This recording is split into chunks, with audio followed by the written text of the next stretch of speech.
الجمال والسناء والبهاء في نهار في نهار والحياة والنجاة والهناء والرجاء في هواه في هواه هل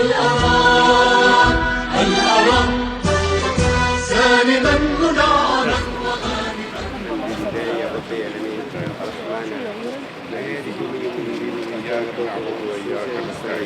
اهدنا الصراط المستقيم صراط الذين أنعمت عليهم غير المغضوب عليهم ولا الضالين آمين.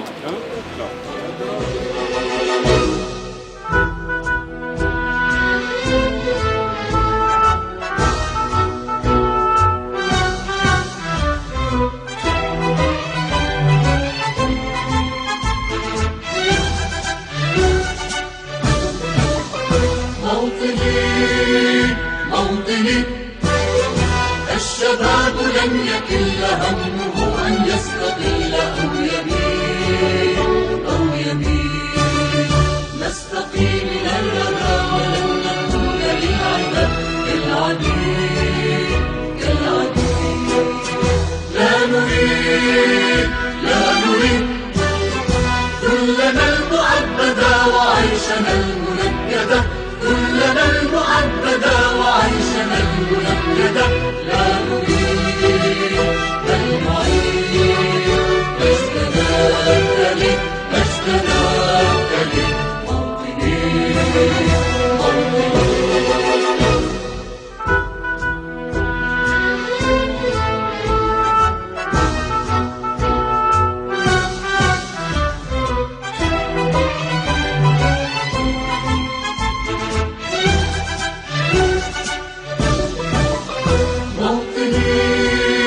موطني الحسام واليرى والكلام والنزاع رمزنا مجدنا وعهدنا وخارج إلى الوفاء يهزنا عزنا غاية تشرف وراية ترفرف. À cette histoire commune, à cette histoire qui a ensanglanté Paris. Et depuis 2001, grâce d'ailleurs à un vœu qui avait été déposé à l'époque par David Assouline, le Conseil de Paris a décidé d'apposer cette plaque et je suis fidèle à cette mémoire chaque année. Je pense que notre histoire, y compris dans ce qu'elle a de tragique, doit être reconnue dans sa vérité pour qu'on puisse avancer ensemble. Aujourd'hui, les relations entre Paris et Alger, entre la France et l'Algérie sont des relations qui sont faites d'une histoire qui est assumée et d'une histoire qui se projette dans l'avenir. Et je crois que c'est très très important de pouvoir reconnaître la vérité historique pour se projeter dans l'avenir. Moi je suis ravie d'avoir avec l'ambassadeur d'Algérie encore aujourd'hui ici à Paris discuté de nos engagements communs entre nos deux villes, nos deux capitales. Il y a une belle coopération qui est engagée. Je suis allée à Alger il y a maintenant presque 1 an et demi passé. Je me suis engagée à retourner à Alger l'année prochaine pour poursuivre cette très très belle coopération. On a des communautés d'origine algérienne à Paris qui sont très présentes. Il y a des liens très forts entre par exemple la commune de Bab el-Oued à Alger et le 18e arrondissement. Nous sommes engagés aussi avec Alger Centre dans des coopérations notamment sur le plan culturel, sur le plan urbain et nous allons poursuivre. Je pense que c'est à partir de ces échanges qu'on écrit l'avenir. Et ce qui m'importe, c'est d'écrire un avenir dans lequel il y ait la paix, l'amitié des peuples et que la culture algérienne vienne aussi continuer à enrichir, à apporter ce qu'elle a apporté à la culture française. Eh bien, cette année, comme d'habitude, nous sommes revenus pour rappeler la mémoire des Algériens qui avaient été jetés à la Seine cette année 61. Il a fallu longtemps pour qu'on admette cette réalité, bien qu'il y ait eu assez vite des photos par Élie Kagan que nous circulions et que le MRAP répandait. Aujourd'hui, je pense que nous savons parfaitement ce qui s'est passé. Nous savons le rôle qu'a pris Maurice Papon dans cette tragédie. Et je pense qu'il est important qu'on ne les oublie pas. Parce que ce sont des anonymes qui ont permis qu'aujourd'hui, eh bien, il y ait un respect davantage pour les gens et que l'Algérie ensuite ait pu prendre son essor. Donc il faut penser à eux.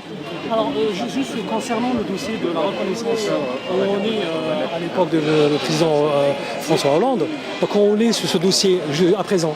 Alors aujourd'hui, il faudrait qu'on vérifie. C'est vrai que je sais que certains souhaitaient qu'il y ait une reconnaissance, que ce soit un crime d'État ou un crime contre l'humanité. Mais tout ça, ce sont des discussions juridiques qui sont assez longues.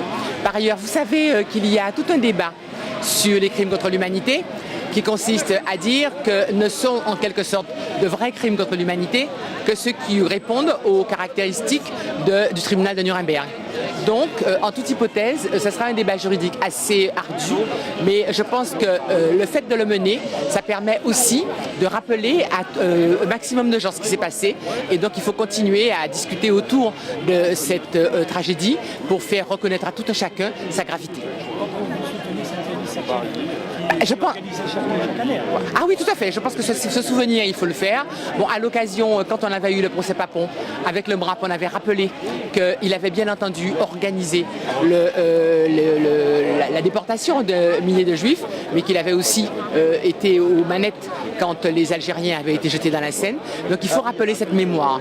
Maintenant, quel sera l'effet juridique exact de la reconnaissance de crimes contre l'humanité? On ne peut pas le savoir, mais je pense que s'il s'agit de faire toucher du doigt à tout le monde comment ça a été une tragédie, je pense qu'il faut continuer à parler de cela. Merci beaucoup. Cette journée pour nous elle est aussi importante parce que en 2012 quand Hollande avait fait une petite phrase disant qu'il y avait eu une tragédie ici, il n'avait pas désigné que c'était un crime contre l'humanité qui était commis. Donc avec le nouveau président on pensait que les choses pouvaient peut-être changer puisque à la télé algérienne il avait dit que le colonialisme était un crime contre l'humanité et après à Mediapart il s'était engagé pour dans la suite, il s'était engagé pour, au mois de mai, juste avant d'être élu, à ce que dès qu'il serait au pouvoir, il ferait un geste fort sur ces questions-là. Et on a provoqué l'Élysée, donc il y a déjà un moment, pour lui demander une audience et pouvoir avoir un avis sur ce 17 octobre. Et à l'heure où je vous réponds, on n'a pas encore de réponse, on n'a pas d'écho de Macron, du président Macron actuellement. D'abord, on peut remarquer que ce 17 octobre a été connu d'emblée à l'époque, mais a été pendant très longtemps oublié des mémoires, alors même que la presse en était fait l'écho assez fortement d'ailleurs dans les jours qui avaient suivi, et que ça correspond à des blessures qui font qu'il reste des nœuds passionnels extrêmement puissants, et que en fait, lorsque l'on veut avancer ensemble vers l'avenir, eh bien, il faut aussi savoir purger les cadavres du passé, savoir les enterrer ensemble sans doute, pour pouvoir avancer sereinement. Sinon, on reste dans des éléments d'abord de non-reconnaissance des crimes de façon pleine et entière, ce qui est une injustice par rapport aux victimes et à leurs descendants, mais on reste aussi dans des cercles de rancœur, de volonté de revanche, de volonté d'occultation, et que tout ça crée quelque chose d'extrêmement malsain. Et cet endroit symbolise quand même le sacrifice de plusieurs dizaines d'Algériens qui sont morts pour l'indépendance en ce jour-là du 17 octobre 1961. Les Algériens sont sortis manifester contre le couvre-feu décrété par le préfet Maurice Papon, de sinistre mémoire, couvre-feu qui interdisait aux seuls Algériens de circuler de 20h30 à 5h30 du matin. Et les Algériens, à l'appel de la Fédération de France du FLN, sont descendus manifester contre ces décisions arbitraires contre la communauté algérienne. Bonjour, je suis Rachida Abdel-Jabbar, je suis membre du Conseil national. Le 17 octobre, c'était une triste journée. Il y a eu des enfants, des hommes, des femmes qui se sont fait tuer. Pourquoi? Pour simple raison, c'est qu'ils étaient algériens. Ces gens, ils voulaient l'indépendance. Les Algériens voulaient leur indépendance. Alhamdoulilah, on l'a eu. Le 17 octobre, ça reste une journée triste et malheureuse. Et là, le problème, c'est que l'État français n'a toujours pas reconnu leurs droits. La justice n'a pas encore reconnu ce qui s'est passé ce jour-là. Voilà, donc ils sont fait jeter sur la scène. Donc voilà, on a les larmes aux yeux, on a envie de pleurer, mais ça ne les fait pas revenir. Oui, bonjour. Donc voilà, c'est une journée en fait qui reste quand même très très ancrée dans la mémoire collective du peuple algérien et de toute l'humanité, vu le massacre qui a eu lieu à cet endroit précis. En date du 17 octobre 1961. Donc c'était une journée assez émouvante où il y a eu beaucoup d'Algériens qui ont trouvé la mort à cet endroit. Voilà, tout à fait.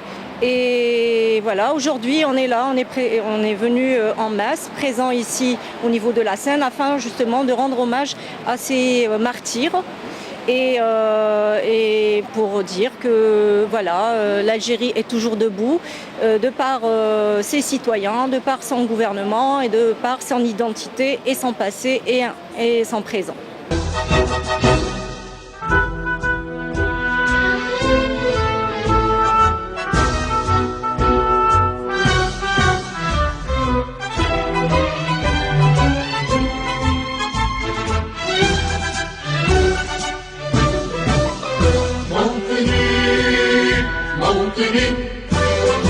الجلال والجمال والسناء والبهاء في رضاه والحياة والنجاة والهناء والرجاء في هواه هل أراك سالما منعما وغانما مكرما سالما منعما وغانما مكرما هل أراك في علاك تبلغ السباق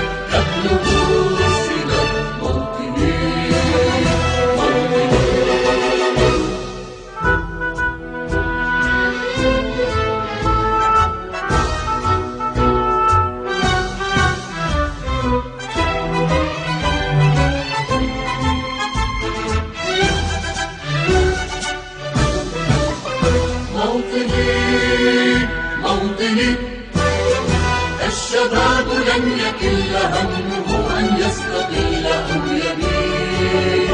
أو يميل نستقيل إلى الرمال